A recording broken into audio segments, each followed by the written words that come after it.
හරි ළමයි අපි අද ප්‍රධාන කුප්පියෙන් කතා කරන්නේ අර අපි කලින් කතා කරා සම්පේක්ෂණ චේතනාවයි මේ ආරක්ෂණ චේතනාවයි. ඒතර අපි අද කතා කරන්නේ ප්‍රධාන වශයෙන්ම මේ සම්පේක්ෂණ චේතන අපි කලින් කතා කරේ ගණතුන චේතනාවේ ආරක්ෂණ චේතනාවයි. ඒතර අපි අද ප්‍රධාන වශයෙන්ම කතා කරන්නේ මේ ආරක්ෂණ චේතනාව අපි කතා කරා ගණතුන චේතනාවත් කතා කරා. අද කතා කරන්නේ අර සාමාන්‍ය ලියන ප්‍රශ්න වලට සහ බහුවර්ණ ප්‍රශ්න වලට ප්‍රධාන කොටසක් සමපේක්ෂණ චේතනාව. අපි ඒකයි මේක වෙනම කුප්පියකින් කරන්නේ. අරවනම් පොඩි පොඩි කියන්නේ හැබැයි මේ සමපේක්ෂණ චේතනාව කියන එක ප්‍රධාන වශයෙන් බහුවර්ණ වලට සහ රචනා ප්‍රශ්න වලට එන අනිවාර්ය කොටසක්.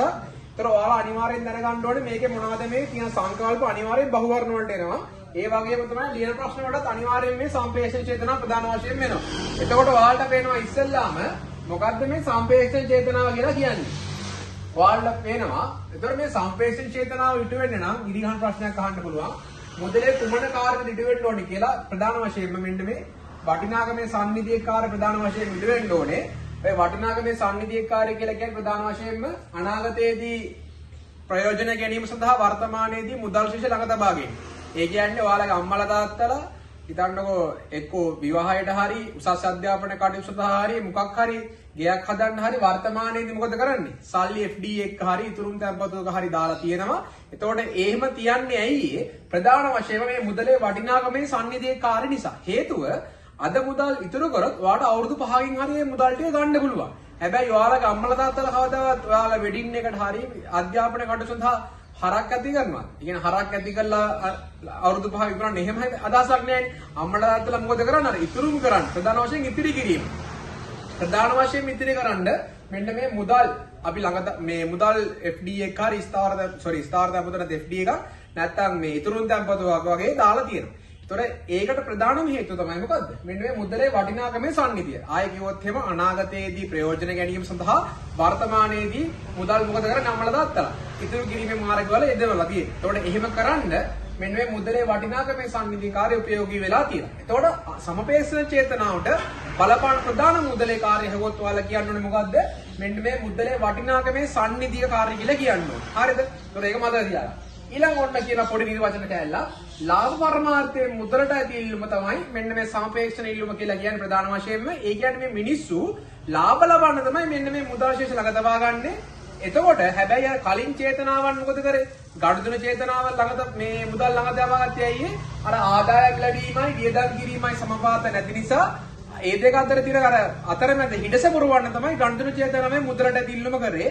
ආරක්ෂණ චේතනාවේ මොකද්ද කරේ? සැලසුම් නොකළ වියදම් කාර්යක්ෂම පියවා ගැනීම සඳහා ඒ කියන්නේ සැලසුම් නොකළ අපේක්ෂිත නොවන වියදම් නැත්නම් සිදුවීම් කාර්යක්ෂම කළමනාකරණය කර ගැනීමට කාර්යක්ෂම විසඳා ගැනීම සඳහා මුදල් ශිෂ්‍ය ළඟ තබා ගන්නවා ආරක්ෂණ චේතනාවෙන්. එතකොට සම්පේක්ෂණ චේතනාවෙන් කරන්නේ ප්‍රධාන වශයෙන්ම ලාභ පරමාර්ථයේ මුදලට ඇති ඉල්ලුමයි. එතකොට මේක කියන මෙතන අපි කලින් චේතනා දෙකම අපි කතා කරේ ආදායමත් එක්ක සම්බන්ධව. දෙකම තියෙන අනුලෝම සම්බන්ධයක් ආදායම සමග.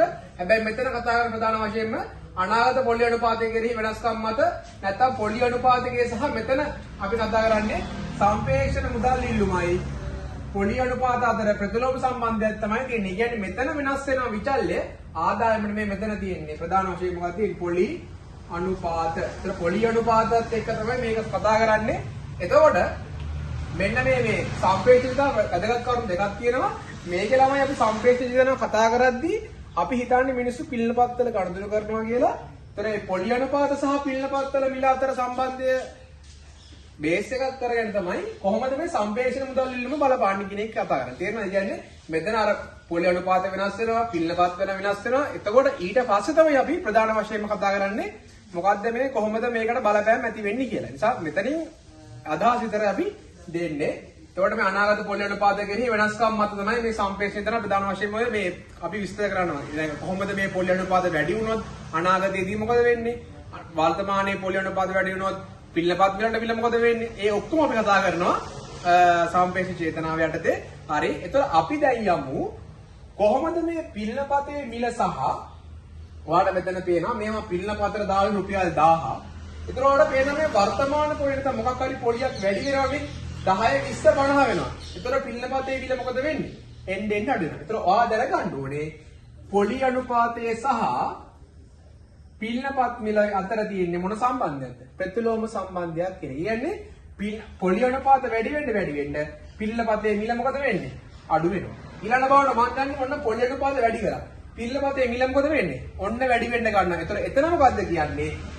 පොළි අනුපාත අඩු වෙද්දී පින්නපතේ මිල වැඩි වෙනවා. ඒතර ඔයා පළවෙනි දැනගන්න ඕන සිද්ධාන්ත ධර්ම තමයි පොළි අනුපාත සහ පින්නපත් මිල අතර තියෙන්නේ ප්‍රතිලෝම සම්බන්ධයක් කියන එක. ඒක අනිවාර්යයෙන් ඔළුවේ තියාගෙන බහුවර්ණ වලට නම් අහන්න.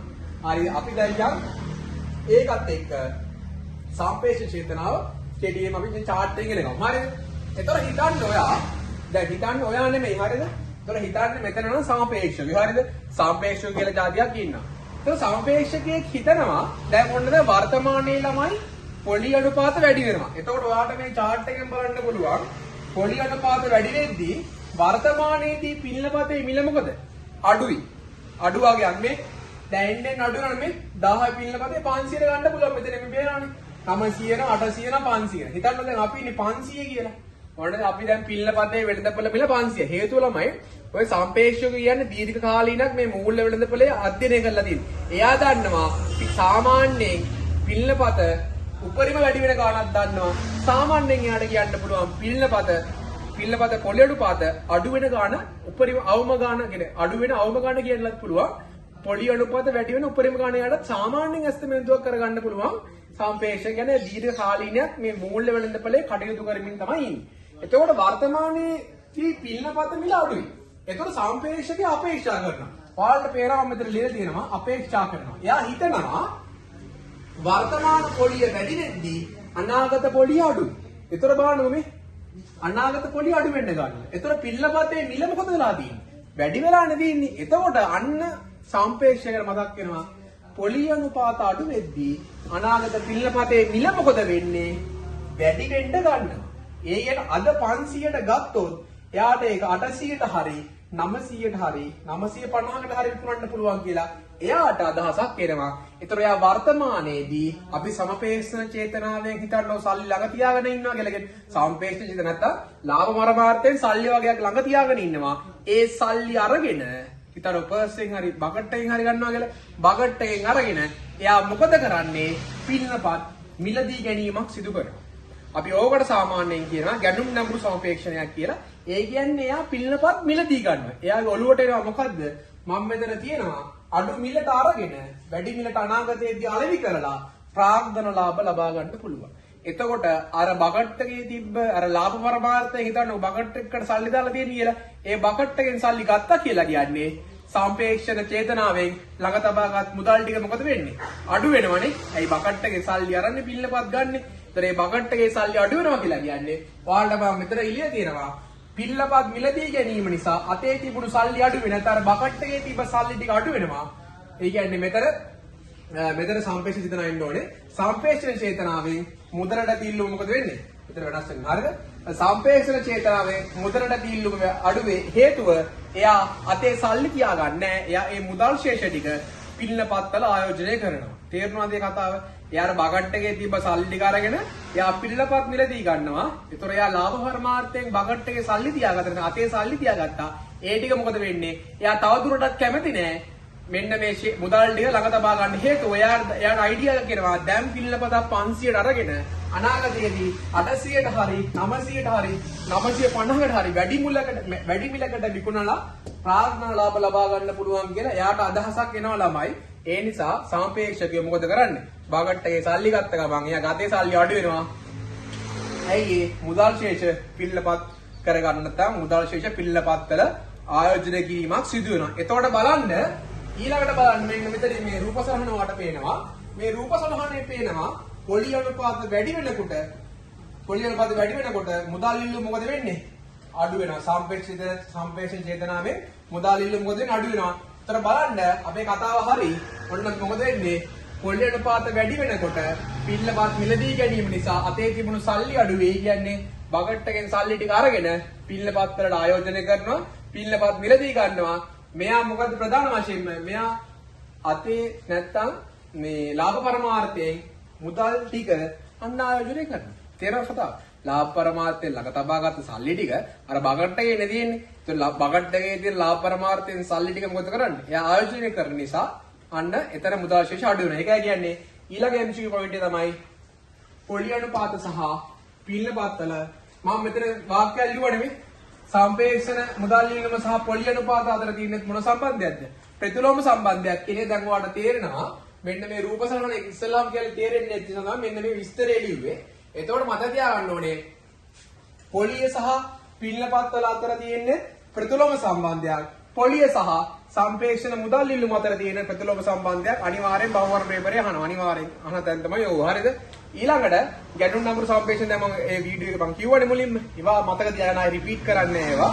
එතකොට සරලව කිව්වොත් මෙන්න මේ රූප සලහන දැන් ඔයාලට හොඳට තේරෙන්න ගන්න. ඒකයි මම මේ chart එක දිහා පොඩ්ඩක් පැහැදිලි කරේ කොහොමද මේ පිළිපතේ මිල වැඩි මේ පිළිපත් වල මිල අඩු වෙන්නේ කොහොමද වැඩි වෙන්නේ කොහොමද කියන එක පැහැදිලි කරේ. හරිද?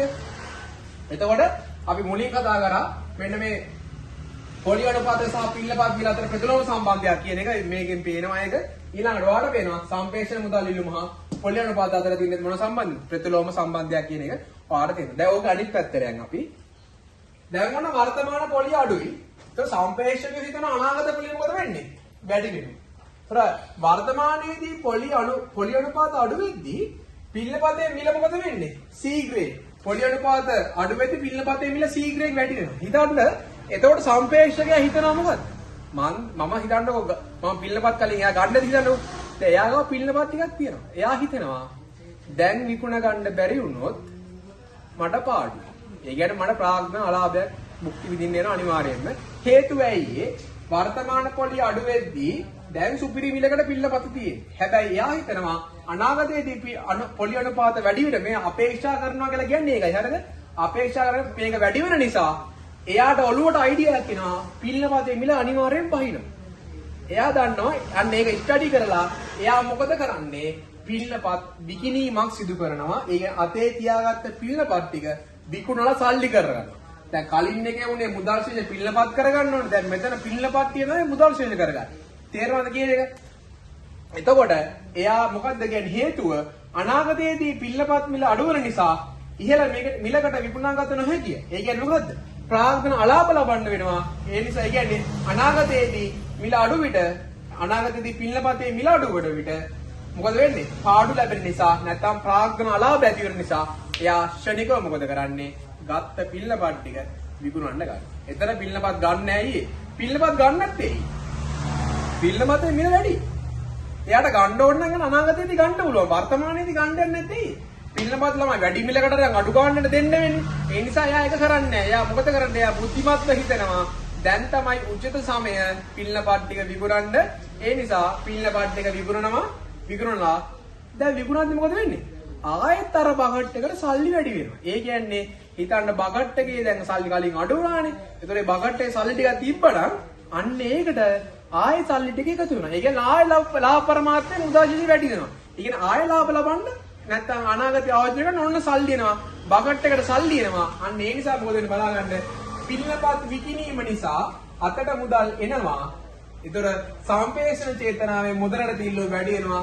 හේතුව ප්‍රධාන වශයෙන්ම පිළිපත් මුදල් කරගන්න නිසා. මම මේ අතට එනවා එහෙම ලා දින්නේ වාට ලේසි වෙන්න. හරිද? මේ ඒතකොට අදහසක් එනවනේ. ඒතකොට මතක තියාගන්න ඕනේ. දැන් ගැම්ම ගන්න. ඒතකොට පොලි අනුපාත අඩු වෙද්දී මුදලට තිල්ලෝ මොකද වෙන්නේ? වැඩි වෙනවා. හේතුව දැන් අපි මේක විස්තර කරන්න මොකක්ද ප්‍රධාන වශයෙන්ම ගත්තේ? පිළිපත් ගත්තේ. තේරෙනවද කියන්නේ? ඒතර අපි මෙතන ප්‍රධාන වශයෙන්ම ගත්තේ පිළිපත. ඒ නිර්වචනෙම තියෙනවා ලාභ පරමාර්ථයෙන් මුදලට දිල්ලුමනේ. ඒතර අපි මේක අර කතා කරන්නේ පිළිපත් ඔස්සේ. තේරෙනවද කියන්නේ? එතකොට හොඳට මතක තියාගන්න පොලිය සහ පිළිපත් අතර තියෙන ප්‍රතිලෝම සම්බන්ධය පොලිය සහ සමපේක්ෂණ චේතනාවේ මුදලට දිල්ලුම අතර තියෙන ප්‍රතිලෝම සම්බන්ධයක්. එතකොට අපි මේ කුප්පියේදී ප්‍රධාන වශයෙන්ම ළමයි සම්පේක්ෂණ කරන මම හිතනවා කරන්න පුළුවන් උපරිම ලෙවල් එකෙන් මෙතන කරලා තියෙන්නේ මට හිතන විදියට අපි උගන්වලා තියෙනවා. තව බහුවරණයක් අපි සාකච්ඡා කරමු. මෙතන තීරදෙනුම හැදේ. හැබැයි මතක තියාගන්න ඔයාලා මේ chart එක පොඩ්ඩක් හොඳට බලන්න. ඔයාලා ලියා ගන්න ආයෙත් රෙකෝඩ් එක බලන්න.